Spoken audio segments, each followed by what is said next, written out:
All right, boom. So this gonna be SPI, man. Spider joke. Uh, basically putting out his opinion on what he feels happened during the MunchieB altercation with Adam with the whole kicking the chair thing. I mean, pushing the chair to his foot. He basically said this is the reason why MunchieB got marked out. He kind of goes off on Adam a little bit. We're gonna go to this clip from Can Capone, and then we're gonna go over to the newsstand, and we're gonna be gone. Before we do, make sure you hit that like button, hit that hype button, follow the socials, Discord, IG, TikTok, Rumble, Kick, Twitch, hype and like, hit that notification bell so you know when we live. Let's get it.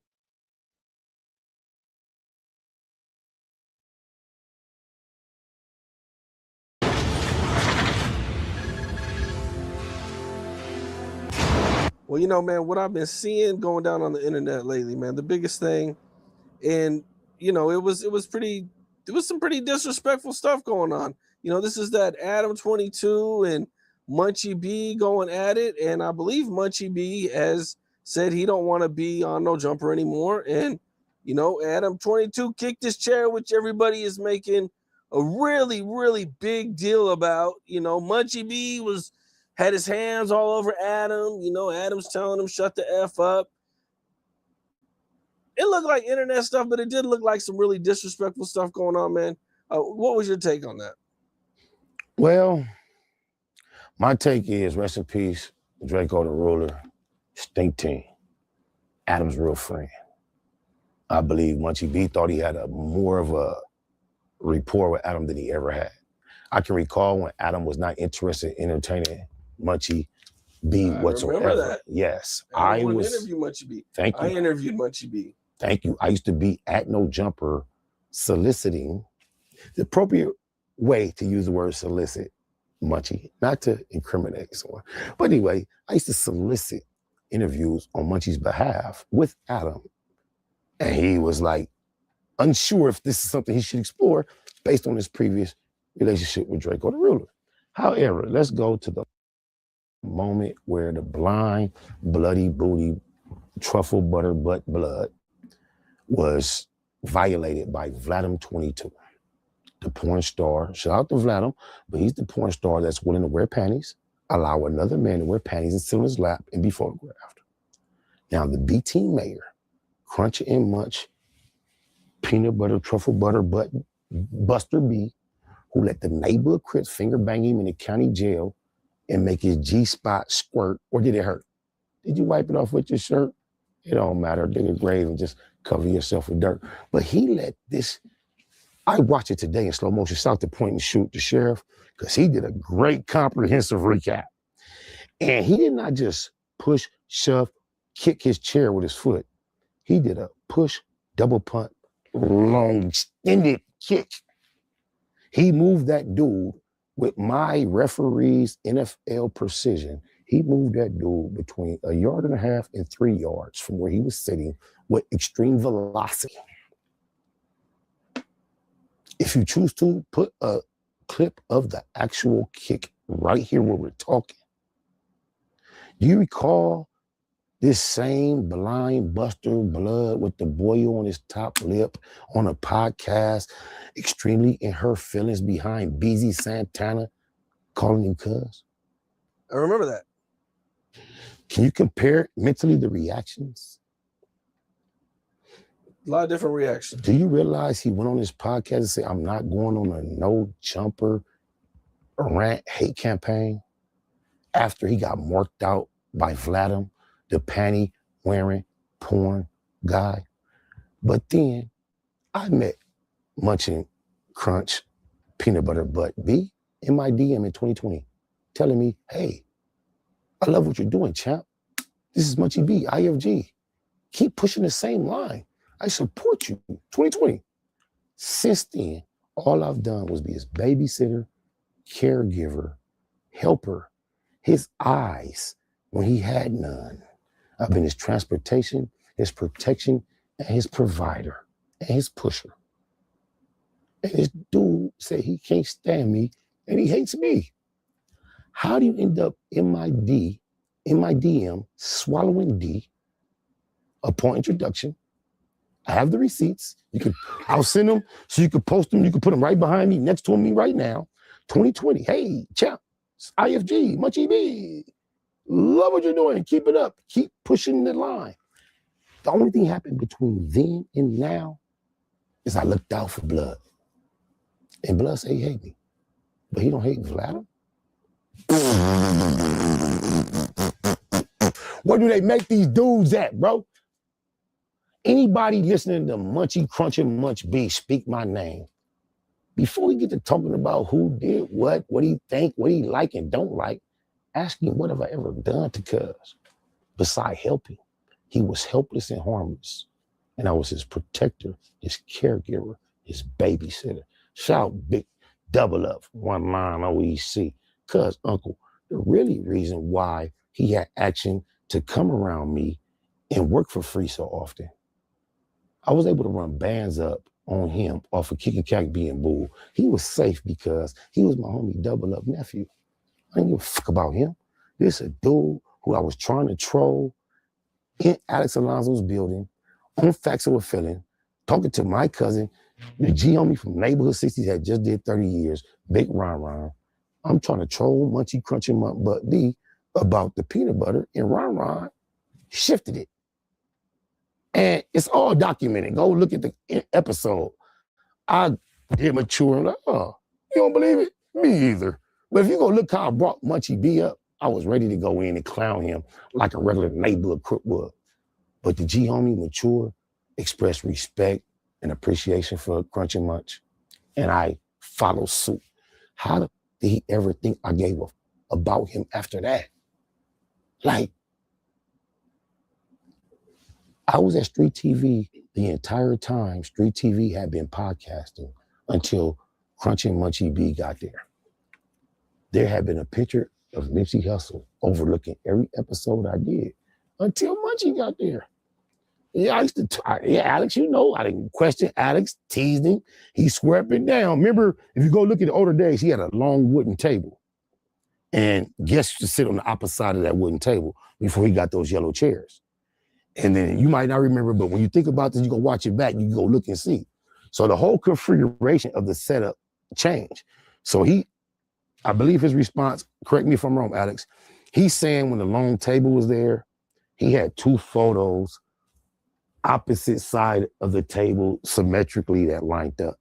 And when he changed it to two yellow chairs, that somehow the Nipsey picture was no longer symmetrically in line to where it fit with his decor.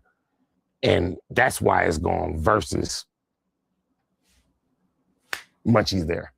I tend to think it has something to do with Alex feel like it'd be offensive to have the Keyway Christ looking down on a blind blood who can't see shit every time he up there running his mouth. I think Alex was trying to be considerate of that. He don't want to admit it or acknowledge it, but I think that had a lot to do with it. Because I brought it up so many times. Was Nipsey the first one to put the rumor out about him? I don't know if he's first, but in like 2010 or something like that. Well, I would say yes if you want to talk about to the world, to social media. But Nipsey got it from somewhere because he was not there in jail. So the rumor was already buzzing in our streets, circles, and with the people that matter. However, Nipsey was the person with the mainstream visibility, access to make sure that those that weren't in the know knew that this was a rumor. Yeah. I won't say that Nipsey was the first one to put it out as far as, because when you say that, you're thinking from the internet audience perspective. Right. Yeah, we'll say that. Social media, yeah. However, it was already a stamp understood in the street. Nipsey just happened to be blessed with the visibility to where the world could know that Neighborhood Crips scored. And had he not been Nipsey, it would not perhaps been a big worldwide story. The streets would have known, though. Do you think Adam would have done this if Munchie wasn't disabled? Hell no. Just think, Adam has to have upwards of 3,000-4,000 interviews recorded. Has he ever done this to anyone? Who else has he interviewed that was disabled? They were just saying, I just seen somebody saying that he only calls out disabled people. And I saw that's that point shoot. It's the same point shoot. He said that. I think it was the because he said him and he said, was it T-Rail? No. T-Rail, Right, yeah. No, he didn't say that. T-Rail, He said his girl. MunchieB. And he said his girl and his daughter at home. He said, talking about people that are he said, yeah, I'm pretty sure Adam acts like this at home. This is people that are, so he mentioned his wife. He said him and Lena is falling out. But of course, we've never seen Adam within the perspective of an alpha male challenge another man that's been a threat. We've never seen it. Well, I can't say that. Shout out to Vladim, because he challenged DW Flame. Did he? What? Anytime you tell a man in your presence he got bad bitch energy, that's a challenge. I'm not saying DW Flame reacted inappropriately. Not at all. He may have did the wise, mature, smartest thing he should have done. However, everyone's not that wise, smart, mature. And I'm one of them. I pray Camp Capone, Vladim, nobody that I work with in these places ever call me a bad bitch while I'm at their studio. I pray, Lord, Jesus Christ, heaven, Allah, everybody, please don't let nobody talk to me like that. Please. What's up? This is Cam Capone. We got more content like this coming soon. So hit that like button, subscribe, and stay locked in to Cam Capone News.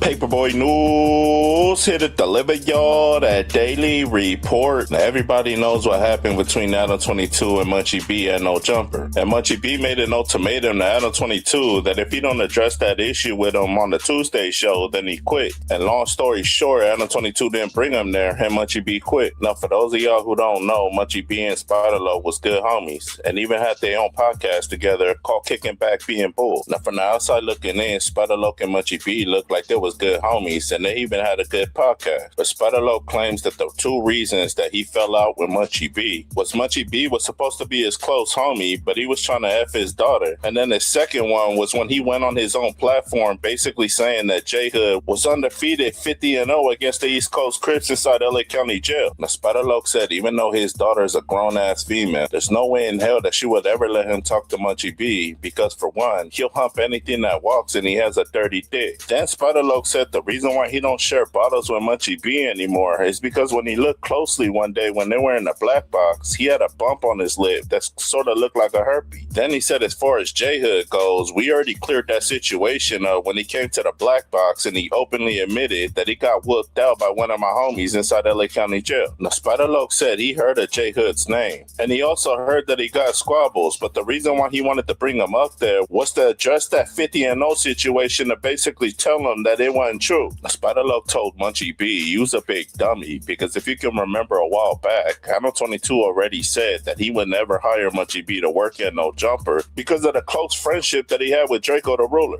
Rest in peace. Now, for those of y'all who follow Draco the Ruler, he had real life beef with MunchieB, and even when Draco the Ruler lost his life, MunchieB hopped on the internet and kind of make jokes about it. Now, Spider-Lo said MunchieB so stupid because adam22 openly said that Draco the Ruler's his close friend, and the whole time he hired you, he basically just tried to befriend you, and when the time was perfectly right, he was gonna humiliate you on camera, all in the name of Draco. And he did not just push, shove, kick his chair with his foot. He did a push, double punt, long extended kick. He moved that dude with my referee's NFL precision. He moved that dude between 1.5 yards and 3 yards from where he was sitting with extreme velocity.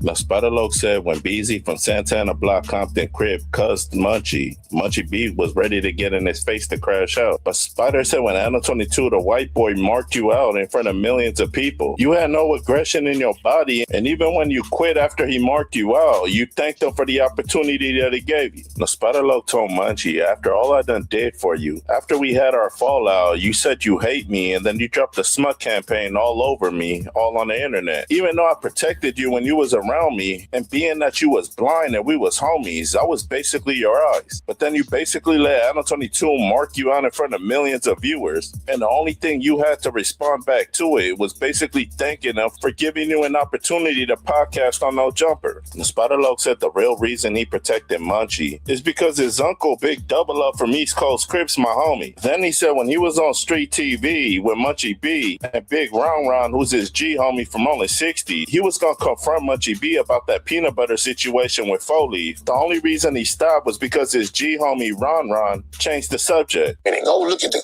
episode. I get mature and you don't believe it? Me either. But if you go look how I brought MunchieB up, I was ready to go in and clown him like a regular neighborhood crook would. But the G homie mature, expressed respect and appreciation for Crunchy Munch. And I follow suit. Spider Loke ended it off by telling MunchieB, you should have never dissed Draco the Ruler and Nipsey Hussle because it resulted in Foley basically assaulting your ass with peanut butter and jelly and adam22 basically marking you out before you quit No Jumper. Now, Spider Loke and MunchieB squash their beef and become friends again. It'll shock the hell out of me after all they said about each other online. But Spider Loke said what he said, and now that you guys heard it, y'all like, share, and subscribe to the channel. Y'all let me know what y'all think down in that comment section. Paperboy News Stand. Y'all be safe and stay dangerous out there. Gone.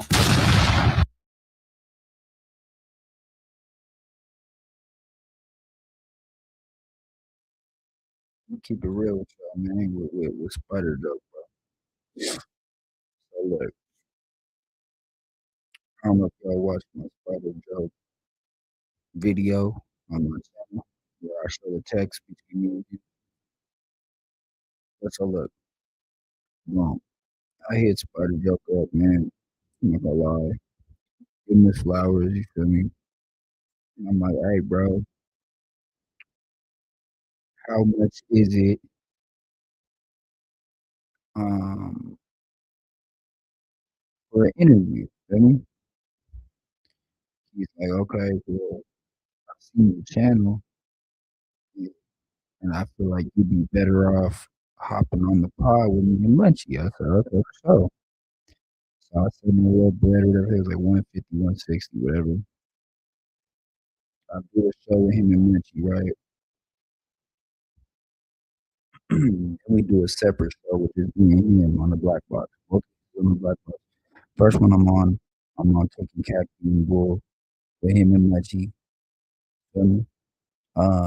The second one I'm on is just the Black Box with just me and SPI, right? Boom. So I tell him, hey, bro, like, let's do a collab where you hop on my platform 2 days out the week. I hop on your platform 2 days out the week. He's like, okay, for sure, let's do it. He tells me, hey, like, send like $600-700. We'll do 13 episodes, right? I tapped in with him. Hey, you ready? Let's do the episode. Oh shit, well, actually, right now I'm talking about some different things that you don't even know what the topic's about, so mine ain't gonna work. We're gonna have to do it another day. Okay, so come on. Yeah. And it keeps happening like that. He keeps reneging every single time we're supposed to go live and get the StreamYard link. He like, oh, nah, we ain't going live anymore. I'll do it another day. So I ended up hopping on his stream where he had got some new equipment. He was trying it out. I hopped on there. We were talking about some No Jumper shit. We talked about a couple of different things. I was on there for a little bit. He hopped on my platform. Once we was talking about Rest in Paradise, Herb God, man. We were talking about Herb, knew Herb a little bit. You know, he knows 50, so OG and Dave was talking about that. So boom. We are supposed to still get in another. I won't even consider that episode, so I'll still say we still supposed to do 11 episodes. We're supposed to still do. We didn't do none of those. Feel me? So I reached back out to him like it's been like 4 or 5 months now. I'm like, hey, are you free? You know, to hop on the live to get an episode in? Because he kept tapping in with me like a couple days before. Like, hey, you know, we need to get these episodes done. It's been a long time. We're supposed to need to get these live. I'm like, yeah, so bro, this is the days that I work. These are the days that I'm off. Let's schedule a time, set it up. But yeah, for sure, bro. East Coast, for sure, bro. I'm like, yeah, for sure, man. You know, you're a real one for. We chopped it up on the phone a couple times, other than the show. we had some conversations. You feel me? We both kind of got a little personal with each other. Like I know a little bit about his personal life. He knows a little bit about mine. You feel me? So one text he tells me he's like, "We ain't doing the show today because I got this text from Alex Alonso.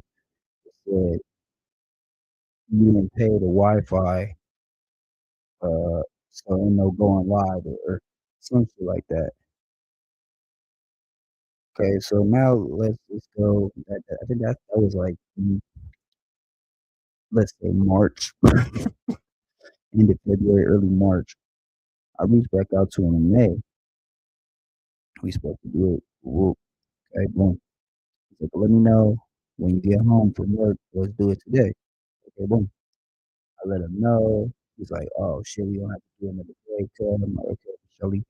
Whoop. Damn. I reached out to him at the end of June, and this is what he says.